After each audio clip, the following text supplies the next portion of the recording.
Hey everybody, Eagle Run 23 here. So just the other day we talked about the fact that we got an 8.6 Blackout, and this is a 8-inch barrel. Now we have a supersonic build that is all done. You'll have to go back and check out the playlist about that. That's not what this video is about. Today we're talking about the direction of the build for the pistol. Now, I have almost every component I need to make this gun, but we're not really in a hurry because this is a subsonic gun and we're going to do subsonic reloading for it.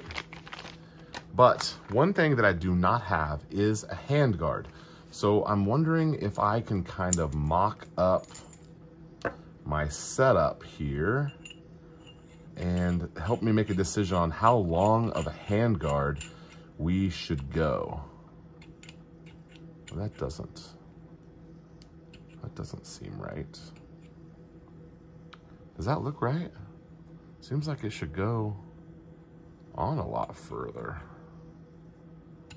All right, well, that'll be a problem for another day.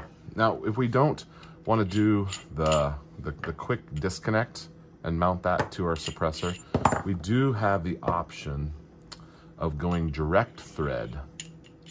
So I might want to keep this in mind when I'm doing, you know what, let's leave this on there. Look how much further that goes on. Oh, you know, I don't have my taper washer and stuff on there, so, all right, well, we'll be close enough here that I think we can make a decision. Although, I got a lot of money in those two parts right there. It sure would be a shame not to use them. All right, so handguard. Let's talk handguard. That goes on this end. So this is the upper I'm planning on running. It's a Ballistic Advantage upper, and that's not the tightest connection. May have to do something about that. So anyway, I want to get this on screen. Uh-oh, bumped my camera. And where you guys can see, okay. I think that looks pretty good. So that's really short. That's cool. Okay, so this is what we're looking at for our setup. Let me put this back here so it can kind of prop up a little bit. Okay, so really short and compact here, but how long of a handguard should I go? Now, I don't really have a handguard to put on here. I have this 15-inch one. This is DPMS low. Some of you who have been around the 8.6 Blackout for a while ordered this one in, but it's the wrong height. Can I show you that without taking that off? So anyway, the high and the low here, these don't match up. And it's unfortunate. Oh, I can do this. So the DPMS high versus the DPMS low, they don't match up.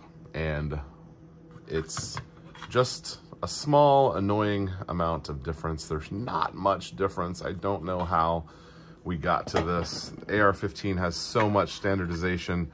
AR-10 has none. And anyway, so I got this in. We're gonna use this at some point.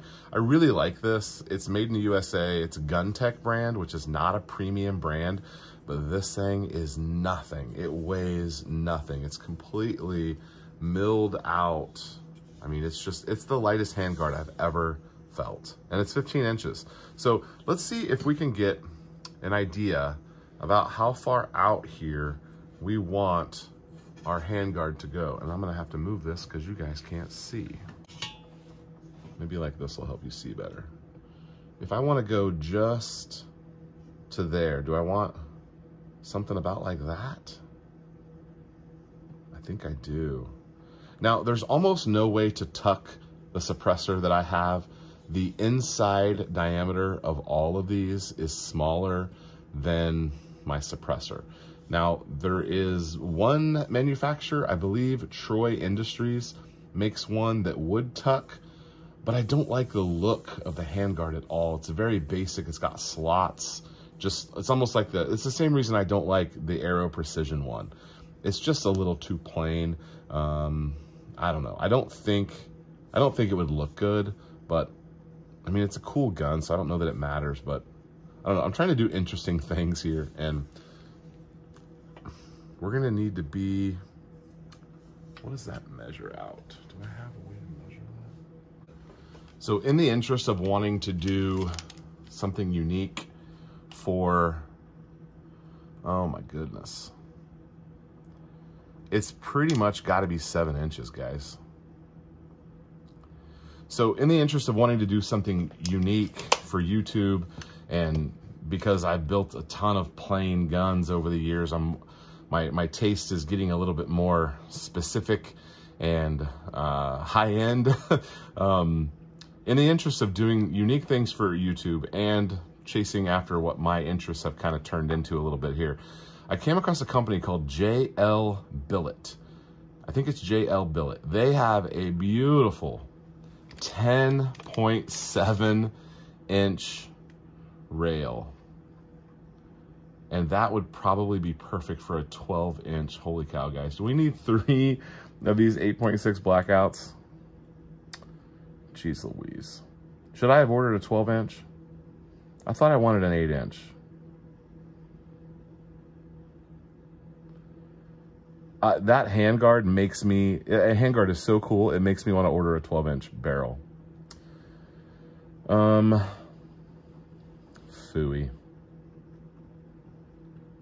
Well, you guys that are here for 8.6 Blackout content, I want to keep stressing this.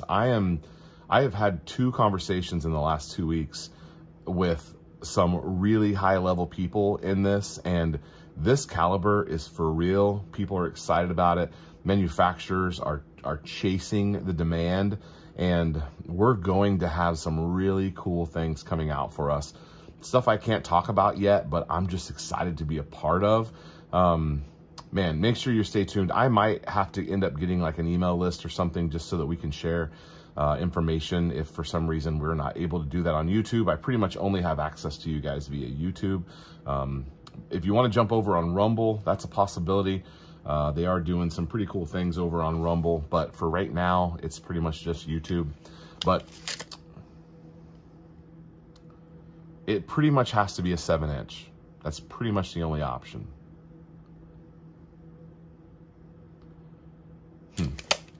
Well, let me tell you as a teaser something that I've just kind of come across here.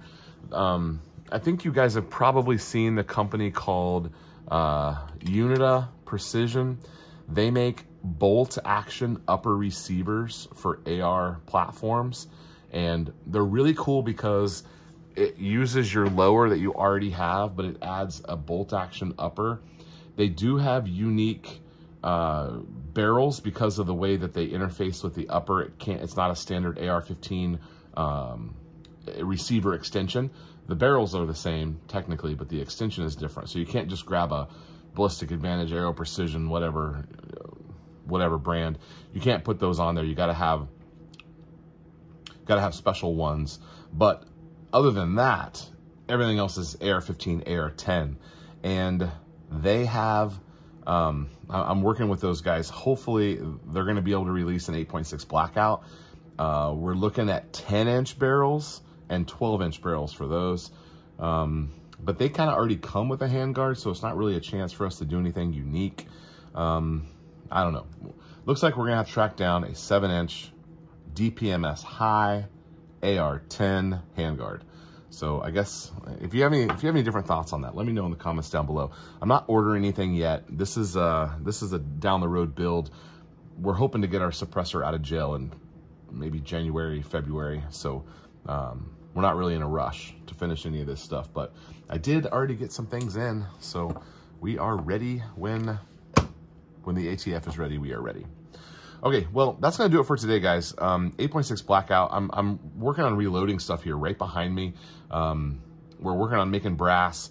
8.6 is just so freaking cool. I did take about 10 days off and tried to reset and figure out where some mistakes. I made some mistakes in my brass, and so trying to narrow that down. But we're working on that right now. Just thought I'd do something kind of fun here and see what we thought about the 8.6 Blackout. One thing I did not tell you about this though, guys, this is going to be a fully Cerakoted pistol. So the handguard, the upper, the lower is all going to be custom Cerakoted. I don't know if I'm gonna, I'd like to ask you guys for your ideas on that, but I may just surprise you with something and see what you think. Might be kind of fun. All right, Eagle Run 2-3, thank you so much for watching. We'll see you next time.